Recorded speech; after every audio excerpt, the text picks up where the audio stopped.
क्या आप जानते हैं कि जो सिरोही आज जोधपुर संभाग का हिस्सा है, वह एक समय में जोधपुर का कट्टर दुश्मन बन गया था। और इस दुश्मनी की बजाय युद्ध नहीं बल्कि एक राजा की दूसरे राजा से मित्रता की सौगंध थी। वो सौगंध जिसने सिरोही को जोधपुर के हाथों बर्बाद करके रख दिया था। चलिए आपको पूरी कहानी बताते हैं। उस समय सिरोही रियासत राजपूतानी और गुजरात की सीमाओं पर स्थित थी। इस पर सांबर के चौहानों में से निकली देवड़ा चौहानों की एक पुरानी शाखा शासन किया करती थी। साल 1760 में महाराज वैरीशाल द्वितीय सिरोही का राजा हुआ। उस समय सिरोही राज्य बर्बादी की कगार पर था। इसकी वजह यहाँ भील और मीणा कबीले द्वारा प्रजा को लूटा जाना और सिरोही में रहने वाले सामंत और सरदार महाराव का कहना नहीं मानना था। इसके चलते राज्य की सीमा पर स्थित पालनपुर और जोधपुर राज्यों से सीमा से जुड़े झगड़े अक्सर चलते रहते थे। इसका नतीजा ये हुआ कि पालनपुर राज्य ने सिरोही राज्य के लगभग 250 गांव दबा लिए और सिरोही के पास बचे केवल 40 से 50 गांव। इन गांवों से सिरोही को इतनी आय नहीं होती थी कि सिरोही का राजा अपने राज्य की रक्षा के लिए एक मजबूत सेना खड़ी कर सके।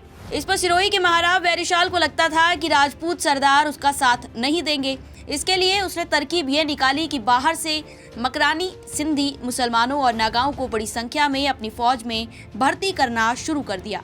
इसमें महाराव को 6 साल के आसपास का वक्त लगा और सेना के तैयार होते ही महाराव ने फौरन पालनपुर पर आक्रमण करने का मन बना लिया। पर महाराव को तब धोखा मिला जब सिरोही के राजपूत सामंत पालनपुर की सीमा में प्रवेश करते ही पालनपुर के नवाब के साथ हो लिए। अब महाराव ने लड़ने की योजना टाल दी और अपनी राजधानी का रुख किया। इसके बाद साल 1992 में जब जोधपुर पर महाराजा विजय सिंह के पोते भीम सिंह का अधिकार हुआ तो उसने राज्य के बाकी दावेदारों को मारना शुरू कर दिया। तब भीम सिंह के चचेरे भाई मान सिंह ने सिरोही राज्य में शरण लेने के लिए अपने पुत्र छत्र सिंह को महाराजा वैरीशाल के पास भेजा। पर वैरीशाल भीम सिंह की मित्रता की सौगंध से बंधा हुआ था, इसलिए उसने मान सिंह की मदद करने से साफ इनकार कर दिया। इस ऐतिहासिक कहानी का मोड़ तब बदल गया जब साल 1803 में जोधपुर नरेश भीम सिंह की मृत्यु हुई और जोधपुर का नया नरेश बना मान सिंह। उन्हें वह सब कुछ याद था। सिरोही के महाराव के पास अपने बेटे को भेजना, जान बचाने के लिए शरण मांगना और महाराव का मना करना। अब मौका था सिरोही से इन सब का बदला लेने का। मान सिंह ने वैरीशाल को दंडित करने के लिए जोधपुर राज्य की सेना को सिरोही पर आक्रमण करने भेजा।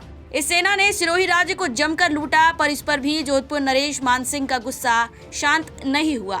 यही वजह रही कि मान सिंह आजीवन सिरोही राज्य को लूटता रहा। तो ये थी सिरोही की कहानी। मैं हूँ आपके साथ श्वेता चौहान और आप देख रहे थे पॉलिटिकल पंचायत।